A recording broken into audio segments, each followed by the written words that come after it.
Hey, good morning, everybody. I wanted to come on here real quick and just give some informative information. The revelation that God just gave me as I was dropping my son off at school.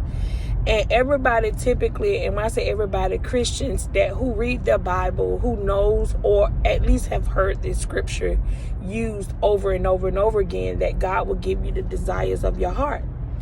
But they also use the scripture to say out of the mouth the heart speaks, right?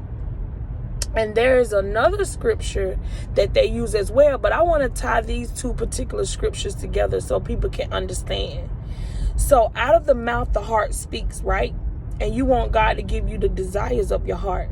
So what if you're speaking disappointment out of your mouth? It's another scripture that Christians or people that believe use as well, that there is life and death in the power of the tongue. So if we know these scriptures to be true, not just when we want them to be true, but if we know that God cannot return back to him void, then we have to understand what we're saying. And we have to get a better understanding as to what we're saying.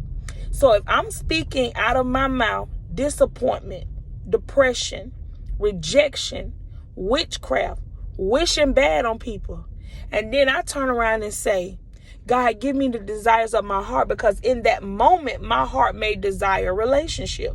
My heart may desire friendship. My heart may desire riches and glory. Whatever your heart desire in that moment when you quote that scripture. But think about it. 2 days before, you were speaking depression. You were speaking defeat.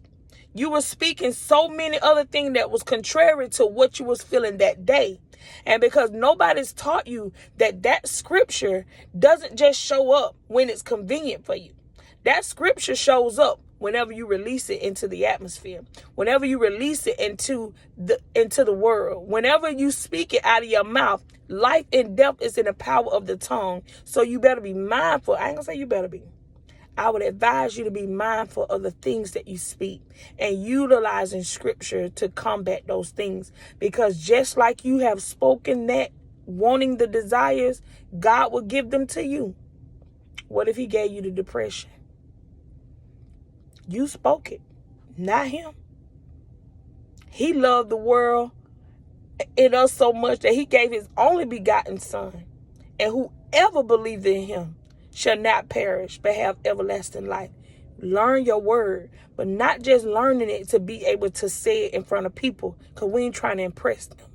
We understand that God's word stands against any enemy, against any devil, against any demon, against any witch, against any warlock, and guess what? Against you if you're using it the wrong way. I love y'all. I'll talk to y'all later.